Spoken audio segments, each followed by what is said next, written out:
নেতাকর্মীরা প্রত্যাশা করে ওই সময় তাদের বিপদের সময় কে বেশি কাছে ছিল, সে জেলে যাওয়ার সময় তার পরিবারের খোঁজটা কে বেশি নিয়েছে, তাদের বিপদের সময় কে বুক পেতে সামনে দাঁড়িয়েছে।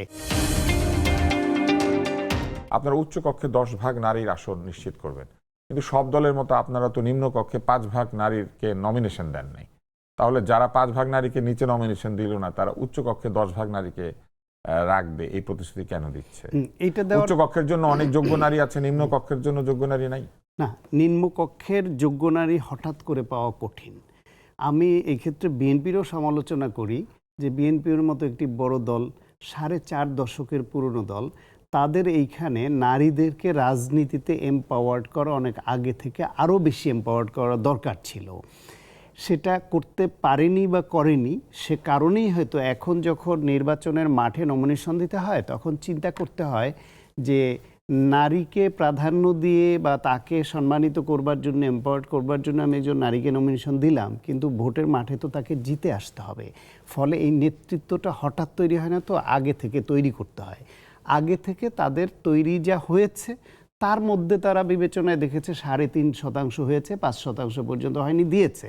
এখন এই যে ল্যাকিংটা তাদের রয়ে গেল, এই ল্যাকিংটা আইন প্রণয়নে তারা ওভারকাম করবার জন্য, এই ঘাটতি পূরণ করবার জন্য উচ্চ কক্ষে যাতে নারী বেশি দিতে পারে, ফলে এইখানে তাদের যে আকাঙ্ক্ষাটা ছিল মাঠের পরিস্থিতির কারণে দিতে পারলো না, সেটা যেন উচ্চ কক্ষে দিয়ে এটাকে ওভারকাম করা যায়। এটা তো একটা গুড জেস্টার, গুড উইশ।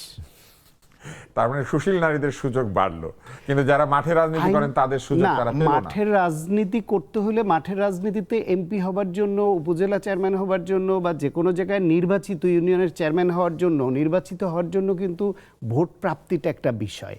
ওইখানে নানামুখী জরিপ হয়, তার স্থানীয় প্রভাব কেমন, তার জনপ্রিয়তা কেমন, তিনি ফিল্ডে কতটা নেতাকর্মীদের সঙ্গে ছিলেন, গুম খুন হত্যা হামলা মামলা বিভিন্ন সময় সিলেকশন প্রসেসটা অনেক বেশি কঠিন, উপরের দিকে সোজা। কারণ কি, এই যে 16 বছর নিপীড়নের সময় পুরুষ হোক নারী হোক যেই হোক, নেতাকর্মীরা প্রত্যাশা করে ওই সময় তাদের বিপদের সময় কে বেশি কাছে ছিল, সে জেলে যাওয়ার সময় তার পরিবারের খোঁজটা কে বেশি নিয়েছে, তাদের বিপদের সময় কে বুক পেতে সামনে দাঁড়িয়েছে, এই ডেডিকেশনগুলো দেখতে চায়। বাংলাদেশে নারীদের জন্য রাজনীতি করা তো এমনিতেই একটু কঠিন, অনেক ফ্যামিলি থেকে এই ঝুঁকি নিয়ে নারীদের এগিয়েও যেতে দেওয়া যায় না, সেই জন্যই সীমাবদ্ধতাটুকু আছে এখনো। কিন্তু তবুও তো বিএনপি 3.5% দিয়েছে। বিএনপির থেকেও পুরনো দল তো জামাত, সেই উপমহাদেশ আমলের তৈরি একটা দল, মওদুদির পর তারাও দিতে পারে না। তাদের তো বিধিনিষেধ আছে, একজনও তো দেয় না, তারা দিবেন না। ওটা তারা বলেছেন যে তারা মনে করেন না যে নারীর নেতৃত্ব থাকা উচিত বা নারী কখনো চিফ পজিশনে যাওয়া উচিত। নেতৃত্ব থাকলেও সেটা মধ্যম, উচ্চ মধ্যম না। কিন্তু তারাও তো এখন আবার বলছে মন্ত্রী বানাবে, এমপি বানাতে পারে না, কিন্তু যথেষ্ট সংখ্যক মন্ত্রী দিবে, এটাও কিন্তু বলছে। সুতরাং এ তো কন্ট্রাডিক্টরি হয়ে গেল না? সেটা তো যে কোনো বিষয় হতে পারে, 16 বছর হয়েও তো মন্ত্রী হতে পারে।